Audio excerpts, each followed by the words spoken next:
सध्या देशामध्ये अनेक राज्यांमध्ये आणि अनेक भागांमध्ये सहमतीच्या राजकारणाचा वार आहे. कितीही एकमेकाच्या विरोधात कितीही जरी लोक बोलत असले, वागत असले, तरी ज्या वेळेला निवडणूक येते त्यावेळेला सामंजस्यपणाची भूमिका घ्यावी लागते. निवडणूक आता अशी राहिलेली नाही की मी म्हणेन तेच आणि मी सांगेन तेच लोकांनी केलं पाहिजे आणि लोक करतील, अशी काही परिस्थिती आता राहिलेली नाही. आणि सर्वसाधारणपणे आपला कोकण बघितला तर कोकणामध्ये अतिशय निष्ठेनं पक्षीय राजकारण केलं जातं. प्रत्येक जण आपापल्या पक्षीय विचारांना आणि आपापल्या पक्षाच्या नेतृत्वाला आणि आपापल्या पक्षाच्या ध्येय धोरणाला प्रत्येक जण हा बांधील असतो, चिकटून असतो. हे विशेष करून कोकणामध्ये पाहायला मिळतं. परंतु तुम्ही पश्चिम महाराष्ट्रामध्ये गेलात, मराठवाड्यामध्ये गेलात, विदर्भामध्ये गेलात, तुला सांग रे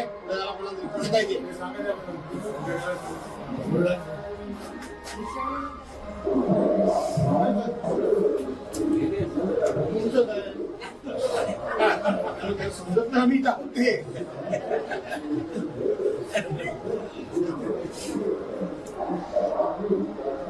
इको इको बंद करायला हवाय, क्लिअर आवाज केला पाहिजे. हा इकोचाच जातो, ते सुधारणा करावं लागेल. आणि म्हणून पश्चिम महाराष्ट्र असेल, विदर्भ असेल, मराठवाडा असेल, इथं आपण जर बघितलं तर संपूर्ण सहमतीचं राजकारण आहे. कोकणामध्ये नाही. आपण सर्वसाधारणपणे आपापल्या भूमिकेला इतकं घट्ट चिकटून असतो. म्हटलं तर ते चांगलं आहे, वाईट आहे असं मी म्हणत नाही, कारण म्हटलं तर ते योग्य नाही. बाळासाहेबला ते विचारे माझं वाकून बघताय. म्हटलं तर ते योग्य नाही अशी सध्याची परिस्थिती निर्माण झालेली. आणि पहिलीच वेळ आपली आता अशी आलेली आहे की आपण इथं शरदचंद्रजी पवार साहेब राष्ट्रवादी काँग्रेस पक्ष आणि उद्धव बाळासाहेब ठाकरे शिवसेना पक्ष, त्याला सांगितलं काय की नाही तरी सुद्धा तो बंद करू शकतो, बंद करू शकतो.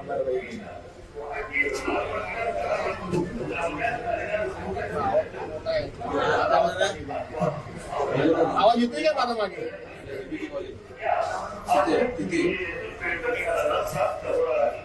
शरदचंद्रजी पवार साहेब राष्ट्रवादी काँग्रेस पक्ष आणि शिवसेना उद्धव बाळासाहेब ठाकरे हे पक्ष एकत्रितपणे निवडणूक लढतायत.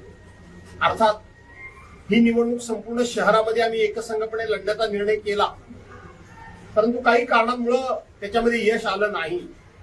त्यावर या प्रभागामध्ये फार मोठं भाष्य करण्याची मला आवश्यकता वाटत नाही. परंतु जयश्रीताई सारख्या गेल्या अनेक वर्ष एका भूमिकेला चिटकून असलेल्या आमच्या ज्येष्ठ भगिनीच्या समाधानाकरता म्हणण्यापेक्षा त्यांचं मन मोकळं व्हावं म्हणून मला हे सांगितलं पाहिजे की रमेश भाई आणि आम्ही एकत्र कसे, हा त्यांच्या दृष्टीनं खूप मोठा अडचणीचा प्रश्न आहे. त्यांच्यासारख्या अनेकांच्या दृष्टीनं हा अडचणीचा प्रश्न आहे. हे मला माहित आहे, मला काही माहित नाही अशातला भाग नाहीये. परंतु आज आपण जर बघितलं तर या भागामध्ये कुठेही त्यांच्या पक्षाचे किंवा त्यांनी उभे केलेला एकही उमेदवार दोन्ही आमच्या उमेदवारांच्या समोर जे मशाल घेऊन उभे आहेत त्या मशाल उमेदवारांच्या समोर त्यांचा उमेदवार उभा नाही. या भागामध्ये त्यांच्याकडे उमेदवार नव्हता का? त्यांना मिळाला नसता का? का त्यांना मिळालाच नाही म्हणून त्यांनी उभा केला नाही? हा विचार तुम्ही केला पाहिजे. उगाच भावनेच्या आरी मित्रांनो, बांधवांनो, भगिनींनो जाऊ नका. व्यावहारिक दृष्टिकोन घ्या. परिस्थिती काय आहे त्याचे खुलासे होत राहतील. मला तर आता त्या परिस्थितीत कुठल्याही परिस्थितीमध्ये खुलासा करण्याची गरज नाही, कारण मी माझी भूमिका जाहीर केली आणि ती भूमिका मी वठवायला सुद्धा सुरुवात केली. ती भूमिका मी पार पाडायला सुरुवात केली आणि एकदा का पार पाडायला सुरुवात केल्यानंतर त्या भूमिकेवर पुन्हा पुन्हा भाष्य करणं माझ्या सगळ्या कार्यकर्त्याला आवश्यक वाटत नाही.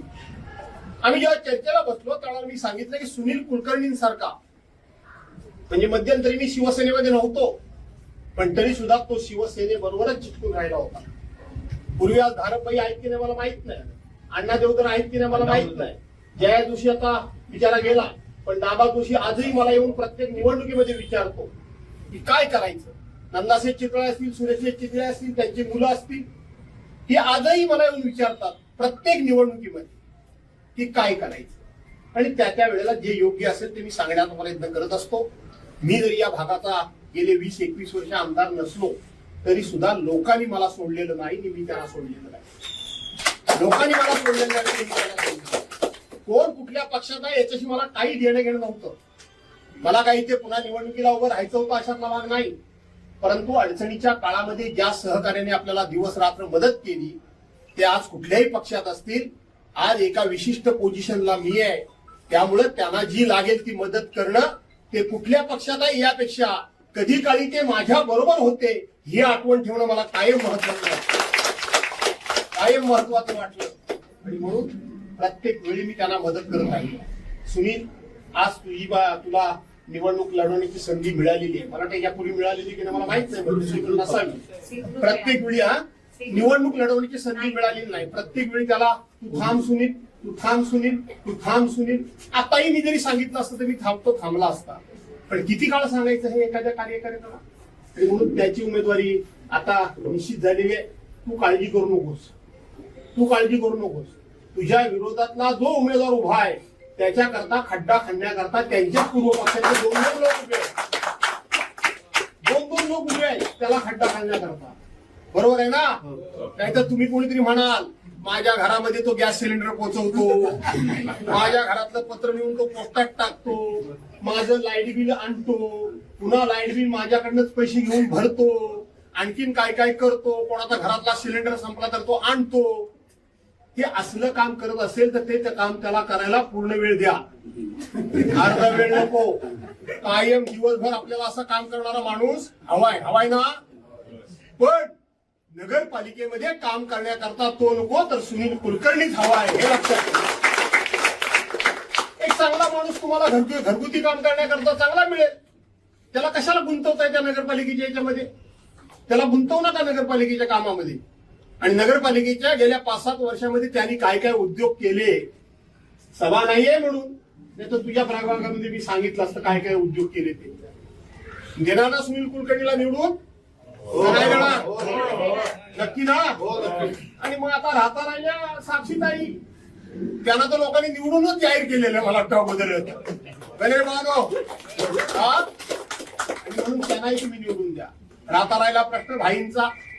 नगराध्यक्ष पदाचे उमेदवारांचे चेहरे समोर आणा, चेहरे समोर आणा, त्यांचा अनुभव समोर आणा, त्यांच्या मर्यादा समोर आणा, त्यांच्या समोर त्यांचं काय व्हिजन आहे ते समोर आणा, ते काय करू शकतात, त्यांची काय झेप असू शकते हे समोर आणा.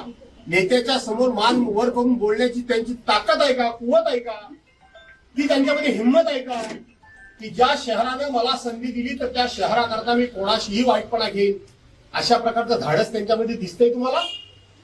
तुम्हाला दिसत नाही. आणि म्हणून याकरता म्हणून तुतारी लक्षात ठेवा.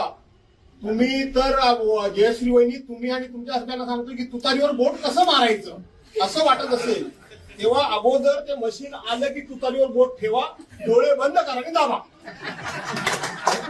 काही अडचण नाही, काही अडचण नाही. आता विधानसभेला युतीचा उमेदवार झाला, आपण बटन दाबलं ना त्यांचं. लोकसभेला तुमचे युतीचे खासदार झाले, त्यांनी बटन दाबलं ना तुमचं. आता आपल्याला काय अडचण आली? युतीचा खासदार होता ना, का नव्हता? या वार्डामध्ये मला विशेष करून हेच सांगायचं आहे, युतीच्या खासदाराचं बटन त्यांनी दाबलं, युतीच्या आमदाराचं बटन त्यांनी दाबलं, युतीच्या नगराध्यक्षाचं बटन आम्ही का दाबायचं नाही? काय अडचण आहे तुम्हाला? काही अडचण असण्याचं काही कारण नाही. आणि म्हणून रमेशभाईंची निशाणी ही तुतारी आहे, सुनील कुलकर्णी आणि साक्षीताईंची निशाणी मशाली आहे. 2 मशीन तुम्हाला सर्वांना मिळतील. एका मशीनवर जे 2 ठिकाणी तुम्हाला मशाल दिसेल, एकाच मशीनवर बरोबर असं नाही, एका ठिकाणी 2 ठिकाणी तुम्हाला मशाल दिसेल, ती मशालीचं समोरचं बटन दाबा आणि एका ठिकाणी तुम्हाला तुतारी दिसेल. म्हणजे मशाल पेटवा आणि तुतारी वाजवा आणि 3 तारखेला धमाल करा. सर्वांनी टिकून राहिला. वेळावाकडं कोण काय सांगायला नाही ना? विश्वासानं कोणतरी सांगेल सुनील तू जुना हिंदुत्ववाला, ते मेला जाऊन गेला तिकडे भाजपमध्ये. कुठे गेला ते कोणतरी? आता इथे मोहल्ला बिल्ला काहीतरी आहे, कुठे गेला? इक्बाल भाई कुठे गेला? तो उमेश तुम्हाला तेवढ्याकरताच बोलवले. तुम्ही बाबूराव ते घ्या ताब्यामध्ये, त्यांना समजून सांगा. लक्षात आलं तुमच्या?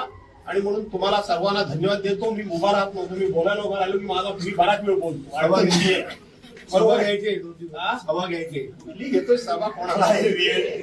निवडणूक आयोगासारखा नालायक आयोग आता देशामध्ये झालेला नाही. नालायक.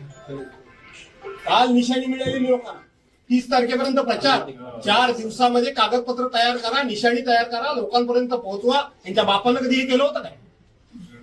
पण जाणीवपूर्वक विरोधी पक्षाच्या माणसांना कुठलीही संधी मिळता कामा नये, विरोधी पक्षाच्या माणसाला कुठल्याही प्रकारची यंत्रणा राबवण्याचा पुरेसा अवधी मिळता कामा नये, म्हणून त्यांची पंचायत करायची.